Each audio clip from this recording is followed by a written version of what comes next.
Le journal Théo Grévin. Bonjour Théo. Bonjour Alexandre, bonjour à tous. Une femme anéantie qui élève désormais seule ses 3 enfants dans la douleur et l'incompréhension.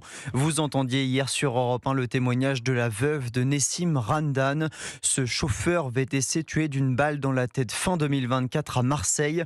C'est aujourd'hui que s'ouvre le procès de son meurtrier présumé. Procès hors norme de par l'âge du mis en cause, 14 ans au moment des faits. Une petite main recrutée par la DZ Mafia pour éliminer un trafiquant de drogue concurrent. Finalement, Stéphane Burgat, vous êtes le correspondant d'Europe 1 à Marseille. C'est ce chauffeur VTC qui sera exécuté dans des circonstances qui restent à éclaircir.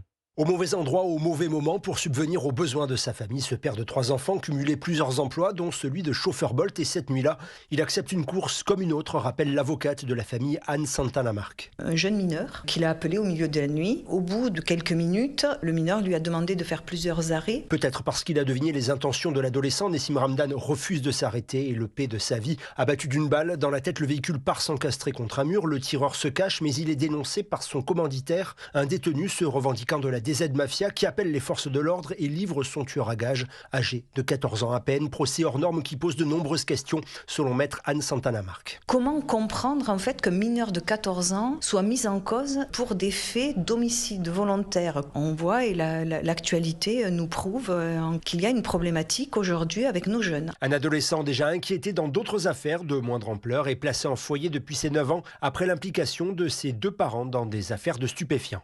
Marseille, Stéphane Burgat, Europe 1. Et notez que cet adolescent risque 20 ans de prison contre la perpétuité s'il avait été majeur, conséquence de l'excuse de minorité qui s'applique. Hier, vous étiez 96% à estimer sur le site et l'application Europe 1 qu'il fallait supprimer cette excuse de minorité pour les jeunes délinquants ultra-violents.